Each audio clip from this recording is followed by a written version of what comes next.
With the attempted assassination on the life of Senator Padme Amidala, the Jedi Padawan Anakin Skywalker was dispatched as a protector on her home planet of Naboo. But as Anakin expressed his annoyance at his duties as a Jedi and Padme's as a senator for blocking any kind of relationship, he began to have dreams about his mother Shmi Skywalker on Tatooine. The Jedi is unable to shake away these visions of his mother in danger, so disobeying the orders of his master Obi-Wan Kenobi and the Jedi Council, together with Padme, they flew back to his home planet. Arriving at his former slaver in the Toydarian dealer Watto, Anakin and Padme are guided to the Lars home, who declare her to be already dead. Anakin is in denial and speeds off to the Tusken Raider Camp and found that his mother was in a tent, bound and tied up. Anakin held her in his arms as she succumbed to her injuries, and the Jedi began to be possessed with the dark side. Igniting his lightsaber, Anakin killed the Tusken guards, before slaughtering the men, women and children in a rampage that would be his first step to his fall to the dark side. But what if Anakin had saved his mother and spared the Tusken Raiders? How would this affect Anakin's future? As you'll discover, the survival of Shmi and the Tuskens would alter the galaxy. Anakin stood atop of the ridge, looking over the Tusken Raider camp, sensing the faint presence of his mother. The Jedi Padawan ghosted past the guards with the Force, and cut a hole in the tent, seeing his mother was in a dire state. Cutting the binds off with his blade, he scrambled to get his comlink, and ordered Padme to bring her a starship, which had medical supplies on board. But as he made a move out of the camp, he is spotted by the awakening Tuskens, who point their gaffy sticks at the Jedi. The Jedi Padawan reached to ignite his lightsaber, when he heard a familiar voice that shook his senses, in former Jedi Master Qui-Gon Jinn, ordering him to stop the path he was on. Anakin calmed his anger at the nomadic tribe, as he also knew Shmi's life was still in the balance, and used a communication technique taught by Obi-Wan, as he utilised the Force to light the unlit central fire. The Tuskens were visibly impressed, and allowed the Jedi Padawan to pass through their encampment, where Padme had arrived on a nearby cliff. Anakin and Padme managed to get Shmi to the singular medical bed aboard the ship, and with the help of R2-D2 and a medical droid, Shmi's wounds slowly began to heal. Landing back at the Lars home, Anakin offers to hand Shmi back into the care of the Lars family, but they deem Anakin's mother no longer safe on Tatooine. Flying back to Naboo, Anakin, Padme and Shmi are interrupted by Jedi Knight Obi-Wan Kenobi on the planet of Geonosis. Having tracked down the bounty hunter Jango Fett, and subsequently the newly created Confederacy of Independent Systems, headed by former Jedi Master Count Dooku, Obi-Wan uses the starship to relay his findings to the Jedi Council, before being caught by the new separatist droidicas. Anakin now has a choice to make, between ensuring the safety of his mother and saving Obi-Wan. After deliberating with Padme, Anakin goes back to Coruscant, as his duty was still to protect Padme, as he landed beside the Senator's veranda. Taking an airspeeder to the Jedi Halls of Healing, Shmi is brought into the care of the Jedi Temple's healers, and defended by the Temple guards, as he and Padme refueled, then sped off to help the Jedi effort on Geonosis. As he landed by the Petronarchy Arena, the Jedi were being surrounded by Dooku's droid army, and Anakin wondered what he should do to help. Suddenly, he saw multiple Republic gunships, and aboard them was the new Grand Army of the Republic that had been created in Padme's absence. Jedi Grandmaster Yoda beckons for Anakin to jump aboard his ship, and together they leap down with the clones and into the battle. The Jedi Knight felt a sense of peace from the safety of his mother, and began to battle the new droids, finding they fell relatively easily at his blade. Anakin then saw Dooku running along one of the platforms of the arena, and retreating into his speeder, so alongside Yoda, they began their pursuit of the Sith apprentice. Padme had maintained her position above the roof of the arena, and the two Jedi hopped into the starship and caught up with Dooku, battering his speeder from side to side, as he eventually fell into the sand below. The H-type Nubian yacht swooped downwards to intercept Dooku, but he had escaped with the help of his droids, and into his hangar. Entering into his solar sailor, Dooku flew back to Coruscant, and met with his master Darth Sidious. The Dark Lord of the Sith was pleased with the efforts of his new apprentice in starting this new war, but he was concerned about his future apprentice Anakin Skywalker. The Jedi Knight had mysteriously returned to Coruscant before heading back to Geonosis, and the Sith Lord planned to know why he had deviated from the Jedi's strict orders. Darth Sidious's target Anakin Skywalker had returned to Coruscant following the battle on Geonosis. After being knighted by the Jedi Council, Anakin has to complete his mission to protect Senator Amidala, and this time they are accompanied by the fully healed Shmi Skywalker. Landing in the Lake Country, Anakin and Padme completed their ceremony alongside R2-D2, C-3PO and Shmi, but after they return to their duties, the presence of Shmi is detected by the Jedi Council, who had discovered her recovery in the Halls of Healing. Anakin is thus summoned in front of the Jedi Council and interrogated by Master Windu. Anakin recalled the premonitions he had had about Shmi and his detour to Tatooine to save his mother, which caused a stir amongst the council members, with some annoyed at Anakin for letting his emotions take over him, and others horrified at the slavery on Tatooine. The council eventually made the decision to forbid Shmi from remaining on Coruscant, but allowing Anakin to occasionally visit her on Tatooine. Anakin is frustrated, but understands the council's decision, before returning to Padme's apartment. The Senator of Naboo is already tired of the secrecy of their marriage, and it had been leaked to a security guard, Captain Panaka, and they debate whether to tell Obi-Wan, but before they can make a decision, Anakin is ordered to head to the newly constructed clone barracks, and meet the Legion under his command. As the hangar doors slid open, the 501st Legion saluted their new commander, and their first mission begun. Anakin would eventually get his chance to reunite with his mother after receiving his new padawan in the youngling Togruta Ahsoka Tano. The Jedi Council had decided that they needed to teach Anakin further responsibility were he to eventually become a Jedi Master, and they knew that returning to his home planet would be a test for the new Jedi Knight. Prizing the Huttlet Rota from the clutches of the Sith assassin Asajj Ventress, Anakin and his new padawan aim to return Rota using their G9 light freighter. As Anakin lands the twilight, he senses the presence of his mother, but also the foul stench of Dooku's darkness. Ordering Ahsoka to return Rota to the crime lord Jabba the Hutt, Anakin ignited his blade, as the Sith apprentice appeared in front of him, and taunted him for his life as a slave.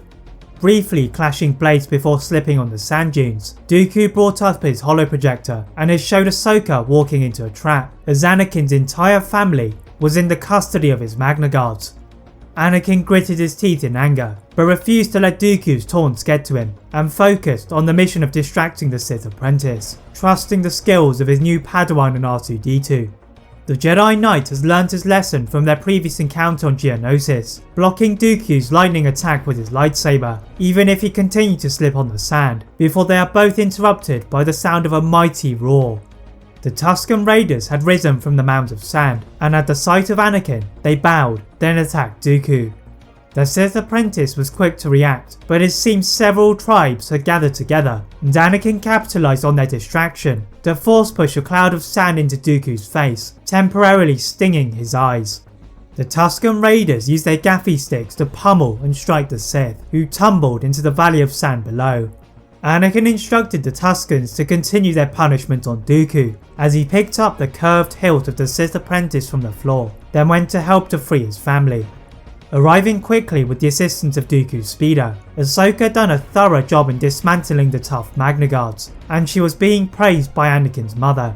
Ahsoka and Anakin managed to return the Huttlet, whilst the Lars family waited outside, and with the intervention of Padme, Jabba is convinced that Zero had been responsible for the kidnapping of Rota.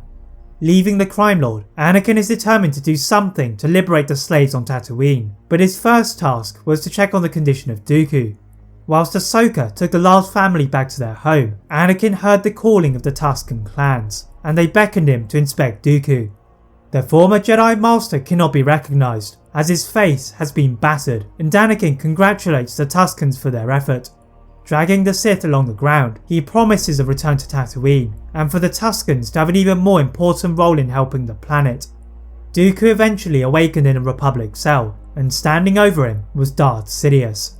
The Dark Lord of the Sith launched a lightning attack at Dooku, punishing him for his lack of vision, and considered him to be replaced by Ventress. Sidious would not tolerate failure in his path to destroying the Jedi. The Dark Lord of the Sith stomped out in anger, knowing that without the services of the Count of Sereno, his involvement in the separatist war effort would be increased beyond his intimidating presence. As he found his way back to his office, with the aid of his personal guards, he wondered how Dooku had been so easily defeated by young Skywalker, and how such a skilled duelist had been disfigured so severely before the hologram of his new apprentice appeared in front of him. The Sith Lord ordered Ventress to join the Kaleesh warrior and commander of the separatist droid army General Grievous in luring the Jedi Knight Anakin Skywalker to their new dreadnought. The newlywed Jedi, however, had joined his master Obi-Wan in a trip to visit Dooku in his cell, just missing the visit of Palpatine. The Jedi took pride in seeing Dooku in such a lowly state, but they needed to extract information from him. Obi-Wan had warned Anakin to be subtle, but this was not one of his specialities, as he ordered Dooku to reveal the identity of his master. Dooku managed to grin through his ruined face, as he hated the Jedi as much as he now hated his master, so decided to drop hints for the Jedi to figure out by guiding them to the lost Jedi Master Sifo-Dyas. Leaving Dooku to continue to rot in his cell, the confused Jedi walked back to the Jedi Temple's missions room and discovered that Plo Koon had been the victim of Sidious's plans to lure Anakin.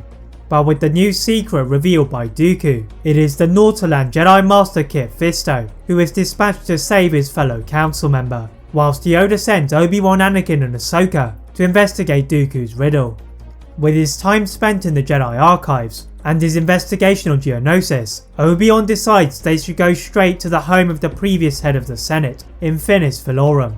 The former Supreme Chancellor reveals that he had dispatched the Jedi Master on a secret mission to deal with the Pike Syndicate, but the Jedi had diverted him to Felucia. The Jedi board their trusty Twilight and approach the mountainous terrain, until Ahsoka finds something on their scanners from the desert moon orbiting Obadiah. Swiftly diving to the moon, they are immediately hit by waves of loose sand, but Anakin was used to the harsh terrain from his time on Tatooine, and protecting themselves by equipping clone armor, they search the signal through the Force, and find a T6 shuttle has been destroyed. The three Jedi gather any pieces of useful evidence, and go back to their ship to ask the Council to identify the Master's lightsaber. Yoda also informs the Jedi that Valorum's personal aide Silman had also been aboard the shuttle, and they fly to the Pike-controlled planet. Landing by the Pike Palace, they are escorted by the Pike guards to their leader Lon Pike, who asks them about Tyrannus. The Jedi had heard the name before, but they had not successfully identified the mysterious man, so the Pike leader guides them into the prison complex where Silman was alive, but his time in solitude had driven his mind to insanity. Obi-Wan is able to discern that Tyrannus had been in fact Dooku, and he had been responsible for the death of Master Sifo-Dyas. Unable to secure his freedom, the Jedi leave with another piece of the puzzle woven by the Sith, until they were suddenly struck in the side of their hull. From nowhere, their scanners had picked up an entire fleet, led by Asajj Ventress, whom Sidious had diverted from the Abrigado system to destroy this leak in information. Anakin dived around the Providence-class cruiser, managing to avoid its ion cannon pulses, until they were surrounded by buzz droids. The Jedi force pushed the pesky droids out of the window, but they arrive in swarms, overwhelming those inside and disabling the ship's hyperdrive and its propulsion system, sending them to the planet below. Nosediving through the clouds, they manage to wrestle control of the ship with the force pull, finally landing amidst a collection of dense foliage.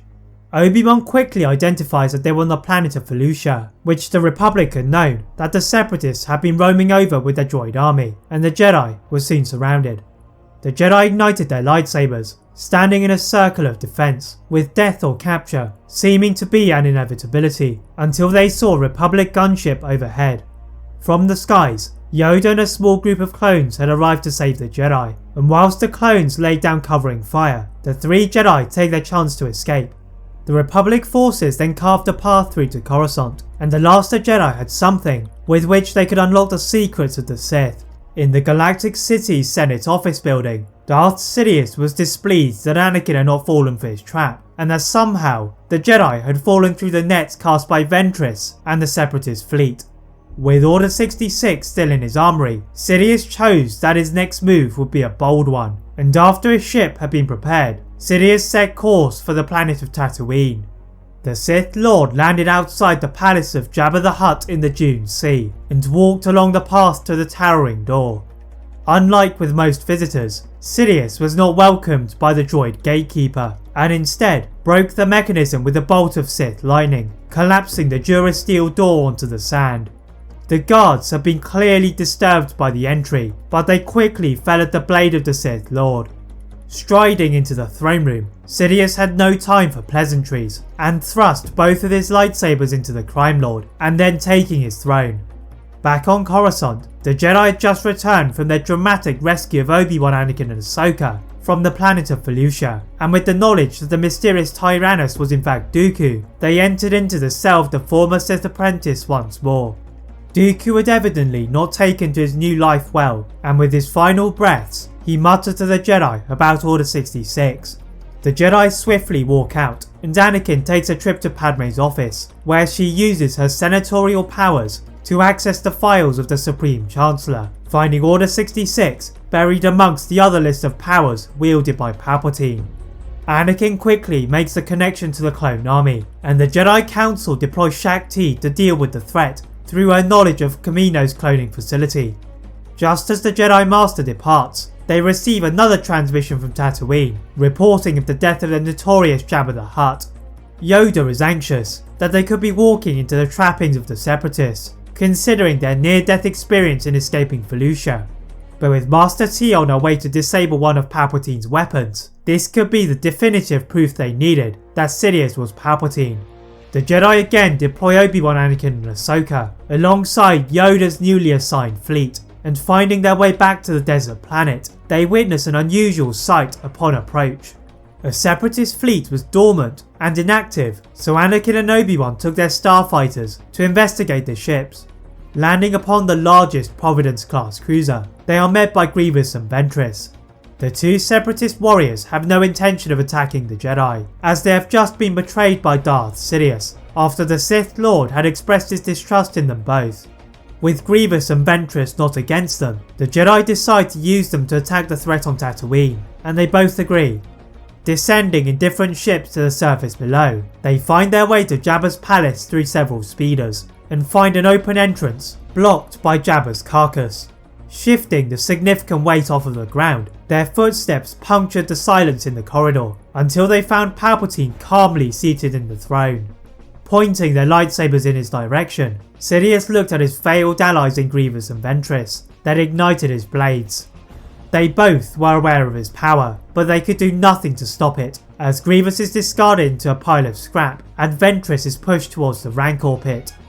Ahsoka knew she was thoroughly outmatched and managed to save Ventress from death, and dragged her outside into the waiting arms of a group of clone medics, as she then pleaded for the assistance of Grandmaster Yoda. Back in the palace, Obi-Wan could tell that Sidious was toying with him and testing Anakin's powers. The Jedi Knight, however, was not falling for the tricks of the Sith Lord, so Sidious was forced to execute Order 66. The Jedi looked at each other with smugness as nothing happened before they were both struck by the mighty power of Sidious's lightning attack, sending them both sprawling into the throne room's walls. Before he could kill Obi-Wan, Yoda walked in and drew his lightsaber at Sidious, declaring his reign to be over.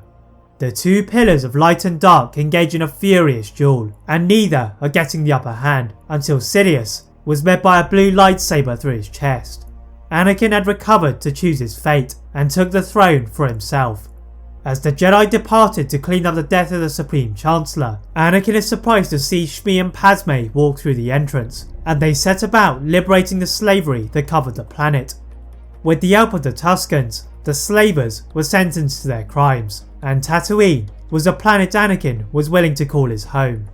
That is it for What If Anakin Saved His Mother and the Tuskens. If you enjoyed this What If, please like this video, turn on your notification bell, click that subscribe button on this channel, as well as on my other channel What If Films. And as always, leave a comment on what if you'd all like to see next, and how I can improve my videos. Thank you all very much for watching, and see you next time.